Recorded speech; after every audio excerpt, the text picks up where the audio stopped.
2023 Springville Planning Commission meeting. And first up is approval of the agenda. Do we have any adjustments to the agenda or a motion to approve? I move to approve. Seconded. All in favor? Aye. And it is approved. There were minutes for February 28th, 2023 that were included. Are there any additional changes to the minutes from what may have been already submitted to staff? They're pretty extensive. But as such, I move to approve the minutes. In all their details. Yes. I'll second that. All right, all in favor? Aye. Aye. Okay, minutes are approved. We do not have a consent agenda tonight or an administrative session, so we'll move to the legislative session with its public hearings. Item number 1 is Springville Community Development requests amendments to the Westfield Central New Neighborhood Plan to establish criteria for eave type and width, and to clarify the open side of certain unit types face the street side yard on corner lots. And presenting is Director Yost. Here I am. Thank you for reading that in. So the eave design, the background on the eave design is that we had design standards that came, or that we put in, and pretty basic design standards we put in when we adopted the neighborhood plan. And as we've platted and as we're trying to figure, actually make everything work, we're like, that kind of arbitrary eave dimension is causing some problems, especially where we have units that have building code issues in terms of proximity and building fire separation, and then other units that aren't of a style that really call for eaves. So I took another look at it and went back to Tom Lowe, our original planner, and came up with some elements. And the first is really going away from a really strict, just specific number, to a requirement that it would be appropriate to the massing and architectural style, because a federal or a Georgian house, a classical house, will have often very tight eaves. A prairie style or an arts and crafts house might have very wide eaves. A international style or a period revival, a Spanish revival, may not have any eaves at all. So we will approve through the design review process whether the eave is, as designed, is appropriate to the massing architectural style. And then we direct the designers to consider the proportion of the fascia trim width to the eave projection. So that's the width of the board that's on the front of the rake, which is the gable end of a roof, how tall that board is compared to how far the eave projects away from the wall. And then, wrote that the fascia trim should be between 6 and 8 inches, and I wrote that twice, sorry, and that the eave projection should be generally between 12 to 18 inches as guidance. And then at the very end, we wrote this statement that the primary goal of the standard is to prevent builders from cheapening the appearance of traditional architecture by employing stunted overhangs. And because this new neighborhood plan has a development agreement that goes along with it, it gives us a little more latitude in making determinations in terms of design review. And so I am a little more comfortable in having more of a general guidance than a specific objective criteria, like it must be 12 to 18 inches, or if it's this style, it must be this, or if it's this type, it must be that, to avoid the problems of, we need to be an inch this way or that way, or I look at a plan and say that eave looks out of proportion with the house. Well, that's what the standard said. So with the development agreement, it gives the community development director some latitude to make the determination of whether or not the plan meets the standard, which is a little more latitude than we have in typical zoning. And in light of that, as it seems to be that it is always after I draft that my mind starts playing all of the exceptions for me. And so in one of the exceptions, I thought, there's got to be wider, and sometimes the fascia, the piece at the front of the rake on the gable. Sometimes that's called a barge board, especially if there's if the roof has a big overhang. There's a house in Provo on Center Street. That's the Knight Mangum house. It's on the corner of 4th or 3rd East. The big, huge craftsman kind of Tudor revival house there. And its barge boards must be like 12 to 14 inches. They're big because it's a big 3-story house. The roof projects maybe 3 or 4 feet over the edge of the wall. And I thought, yeah, I'm uncomfortable with that 6 to 8 inches. I mean, it came out of architectural guidance and descriptions and guidance on creating well-proportioned and good-looking eaves. But I'm really now a week removed from this, thinking that it might be even better to take the specific measurements for the fascia and eave width and really default to flexibility and to the design review process instead of having a specific number in there, especially because I'm actually working right now on bringing Tom Lowe, the original designer here, on as essentially a town architect, which would create the process of having all of the design submissions go to him and having him check them and make sure that they meet the standards and meet the intent of the neighborhood, and then come back to be submitted for building permit. So I have a lot of confidence in both most of at least Lafferty that we've been working with to be collaborative in that process, and in Tom in his design skill, and that if we have this ability to make sure that each proposal works for itself, that I think we'll have a better outcome than trying to come up with standards anticipating how it might look across 150 units on different lots. So that it's different than what you have in the staff report, but it really would just take out the second and third sentence in that first paragraph after the description of the proportions. Josh, would that make it possible then for an applicant to be able to, if they wanted a certain look and it did not, and the city didn't really like it, it would still give the opportunity for the DRC to be able to say, let's work together and get that out? Right.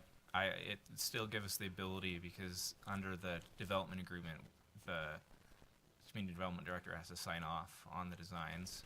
It gives us the flexibility to make sure that it is appropriate to the massing and architectural style. There is some question as to, if push came to shove, without a specific numeric standard, could someone justify saying, well, we believe this is appropriate, and tie goes to the runner? I am less concerned with that in this case because of the special kind of arrangement with the development agreement. And I wish we could do zoning like this more often. And it's something that in a lot of other areas of the country they use warrants, which is essentially saying if some criteria are met and if it makes sense, then you do this or you don't do this. And the way our state has zoning set up, it's typically very, very objective. But in this case, this is something I think most people,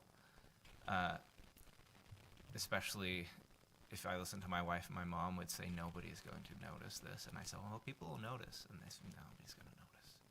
But I think it's important, and I think the flexibility gives us the leeway to evaluate each submission on its merits and make the right decision for each design. Especially where we have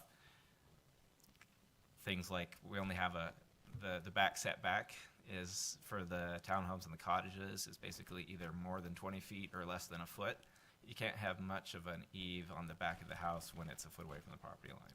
Exactly. So there's specific things like that we have to consider that I think this gives us the ability to handle. What is the worst that happens if there was no regulation at all? If we just said whatever the builder wants to do, like paint a picture of what it could go wrong. Devon Glen. Devon Glen. I mean, No. there's It's no just eaves. there's no regulation on eave width in Devon Glen. Okay. Do you look at any of the houses and say that house has a very stunted eave, or that house has way too wide eaves, or having None at all. so, or up, on the east side of town, there's no design regulation on the east side of town. So if you go up to like Charrington Heights, you got what designers and builders and buyers called for. Does it ever go badly? In my opinion, it does. Yeah, but I think I'm let back to my mom and my wife saying that's not that big a deal. I'm of the opinion that getting all the details right adds up to a sum that feels right and looks right and feels of a quality that some people may not be able to identify all the constituent parts of why a certain design feels good, but I can to some degree and say that it's because of the proportions of the windows are right and because the porch is well detailed or the eaves are right. All those things kind of come together. So the worst case is that you get a house where the eave doesn't stick out very far and maybe it should stick out farther than it does and it doesn't look quite right to someone who's looking. To the trained eye. Okay. I mean, I think if we A/B tested it, most people would pick the right answer, but just out in the wild, it's not something that I think people notice as much. Okay. Like, if you think of this building, can you think, does it have wide eaves or narrow eaves? Does it have eaves? Yeah, it has really wide eaves with recessed lights in around it. Yeah. Yeah. Okay. I wish So- I had wider eaves on my house, but It- I don't know if it architecturally is the way it should be or not. Did you have more questions? Oh, with this being subjective, if you were to leave and we have a different community development director, would they be able to, follow this same kind of plan or the ordinance in the way that it is to know, what that would mean or not, for longevity, Right. how would this survive years beyond? I think there could be an issue in that regard, which is why I'm setting up the town architect process so that we have the same person, and if that person is for some reason unable, somebody of equivalent qualifications, of which there are a number, to fill that role, so that we have consistency on that. Because I've noticed even as I went to lunch with one of my coworkers from Provo today, and we talk about things, be like, that's different than the way I thought about it, when I worked there 4 years ago. So even when you overlap with people and you have the same philosophical conception of some kind of regulation, you end up with different decisions. So I think that's why with the lack of specific objective standards, the town architect model works really well. And so it would be the town architect that would be making these decisions on whether it fit that architectural style Right. or not.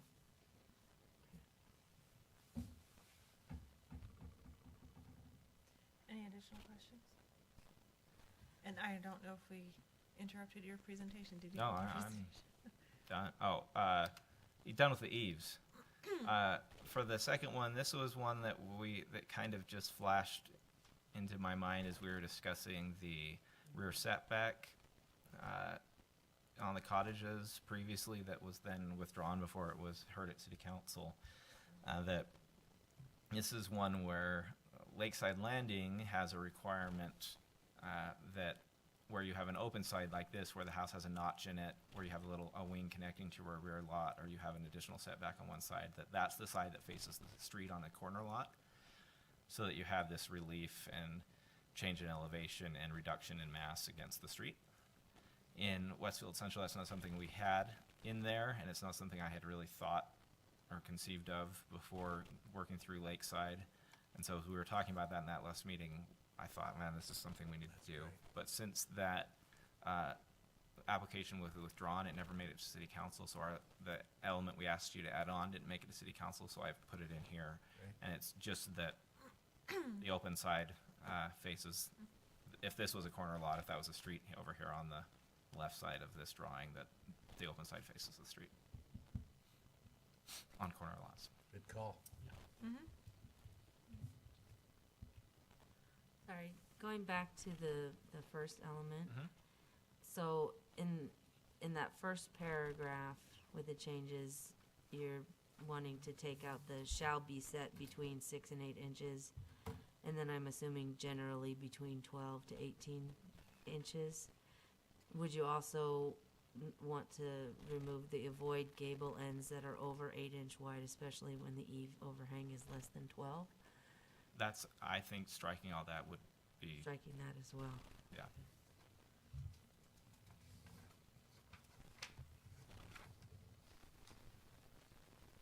It's a balance. Zoning, some people say, well, zoning limits creativity or design guidelines limit creativity. And what we're often trying to do is prevent the really bad stuff from happening. And we're usually willing to sacrifice a little bit of like if Frank Lloyd Wright showed up, would he be able to build his house? Maybe, maybe not. But is it better to not have that one iconic house or not have a whole bunch of houses that do some fundamental things wrong? And that's kind of where this balance lands. Where does this fall? Where would this fall during the process? Like when they submitted for a site plan approval? No, it's an interesting process that was established essentially just for this project, that according to the development agreement, before the applicant submits for a building permit, they submit or meet or have the plans reviewed for compliance with the design standards by the community development director.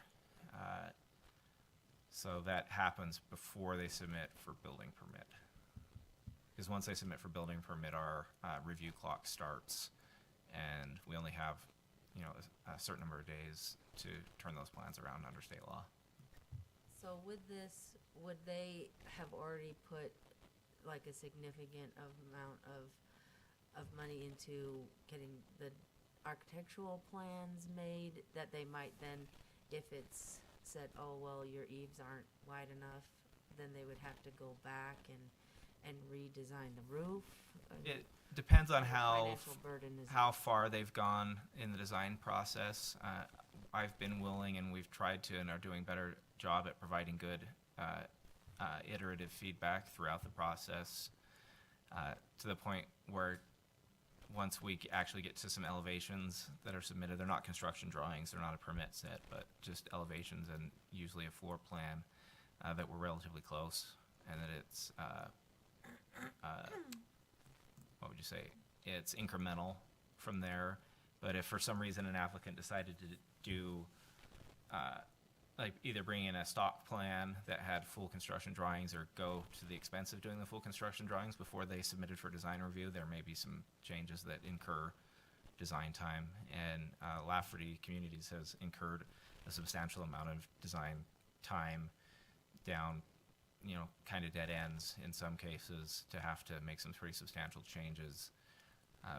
But the good thing is, although there are a lot of lots in this project, there are only a set number of types of lots. So once we get the bugs worked out, depending on how many builders we accommodate within the project, we're not going to have to reinvent the wheel on every lot. My experience has been too that there's plenty of time to make that all happen, and that it's not that cumbersome. I mean, you just expect some of those things to happen along the way. So it's not, I don't think it's that.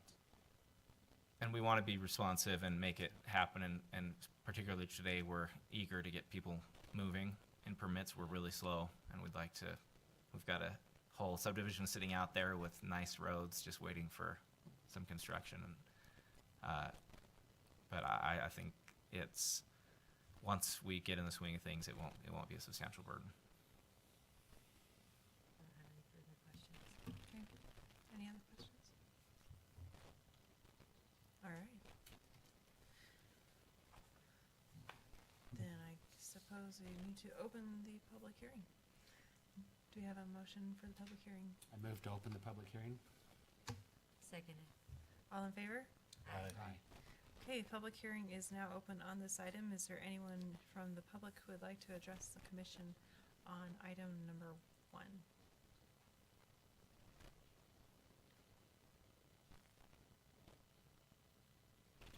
Seeing no response, I move that we close the public hearing. Seconded. All in favor? Aye. Aye. Discussion on this? Or a motion? I think it's good. I'll go for the motion. Madam Chair, I move that we recommend approval of the Springville Community Development's requested amendments to the Westfield Central New Neighborhood Plan to establish criteria for each type and width with the noted changes. And to clarify that the open side of certain unit types face the street side yard on corner lots. Second. All in favor? Aye. Any opposed? Okay, motion passes. And we are on item number 2, which is Lafferty Communities requests an amendment to Westfield's Central New Neighborhood Plan to decrease the minimum lot width of the middle lot in the 3 townhouse estate lot type from 30 feet to 28 feet. And again, we have Director Yost. Thanks. So the existing standards require 30 feet for each lot in a 3-townhome estate. What that does is it actually makes the outside units narrower because the outside lots have an 8-foot side setback.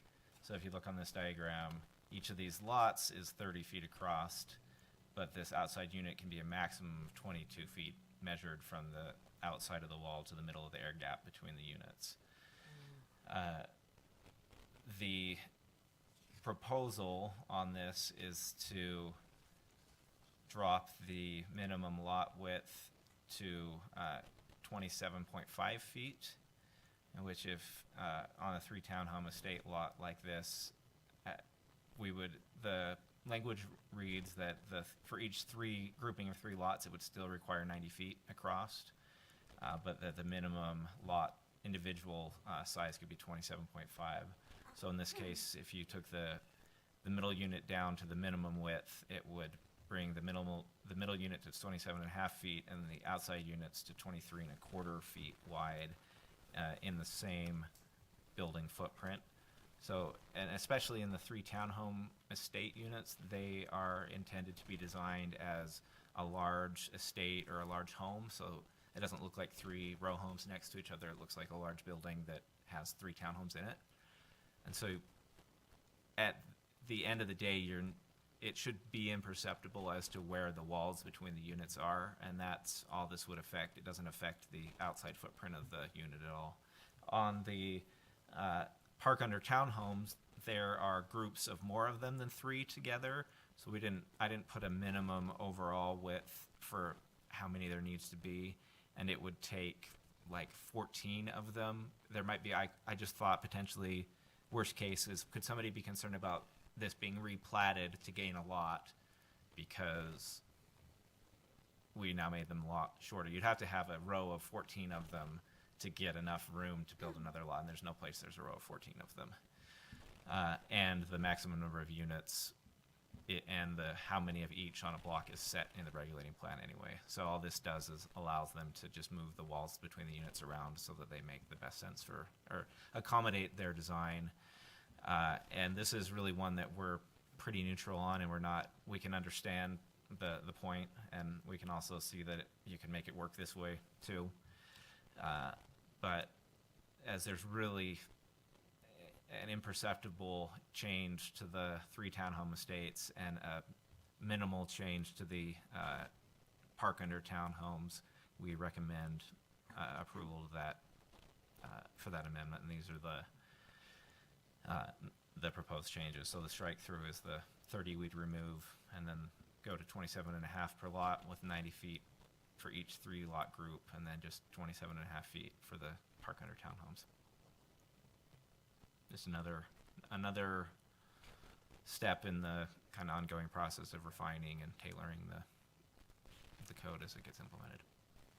Why did we go with the 27.5 minimum and not something that would make it so that you know, all the actual units would be the same size? So this was at the request of the applicant, Oh, okay. and I don't think they're trying to, this could be a good question for them, but I don't think they're trying to make them equal, just to provide themselves the flexibility to have enough width in the outside units to make them workable, knowing that the inside unit's still going to be larger, it's going to be a different floor plan, but just to accommodate the realities of constructing a single-family attached where you have double walls between them, firewalls, fire separations, and those type of things, just to give them, so the outside units don't become overly narrow. And that 27 and a half feet came from Lafferty Communities Architect. That was their request.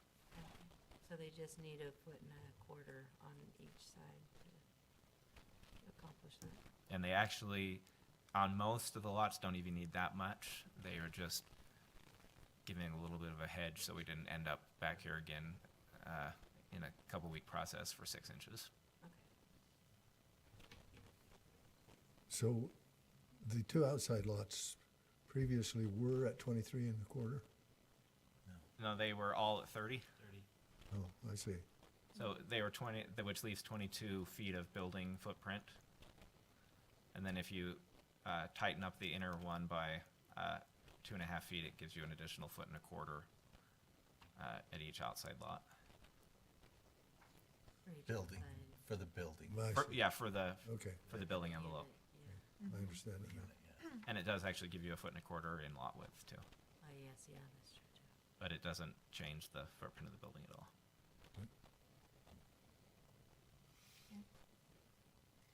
Any additional questions? Nope. Okay. Does that conclude the presentation then? Okay. Just checking. All right. Do we have a motion to open the public hearing? Or we can have the applicants speak. Yeah, let's have the applicants first. Would the applicant like to address the commission? Okay. Then we can move. I move to open the public hearing. I'll second it. All in favor? Aye. All right, public hearing is now open if anyone would like to address the commission on this item.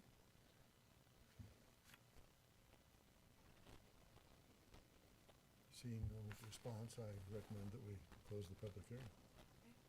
Seconded. All in favor? Aye. Aye. Public hearing is now closed. Is there any discussion on the item from the commission? Or a motion? Either. I'll make a motion. Okay. I'll move to recommend approval of the proposed amendment as specifically drafted by staff. Okay, do we have a second? Seconded? All in favor? Aye. Motion passes. And that concludes the business on our agenda this evening. Is there anything from staff before we adjourn? We do have good news since the last meeting I thought I'd make you aware of, and give a shout out to Carla. We were awarded a grant through a new program that MAG is doing called the Technical Assistance Grant. So it has the catchy name of the MAG Tag grants. And that's a $90,000 grant for a North Main Street plan. So to basically follow up on the plan we're doing right now, which runs from 8th South to 4th North and go from 4th North to the north boundary of the city. That's to great. tackle that kind of Yeah. Well done, Carla.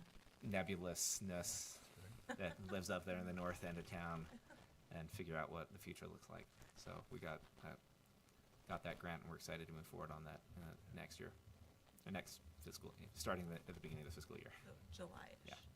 Okay, that is exciting news. I'm excited to see what comes of that plan. Because you're right, it's kind of a Wild West out there on the north end. Very neat. I have a question, just with this being March, are we having any changes in commissioners? April's the change in membership. Oh, was it? Mhm. But no one's term's expiring, is it? If you were Not like hoping for it. Yeah, Yeah, so I think we're just even years. So Yeah. put us on one even year. Yeah, I for think the we're all rest of the even. year. Okay. Okay. Yeah, Asked and April's answered. Unless anyone is, planning on to resign, then let us know, but I hope not. Yeah, so we're all in even years, so nobody this year. I move to adjourn then. Okay. I'll second.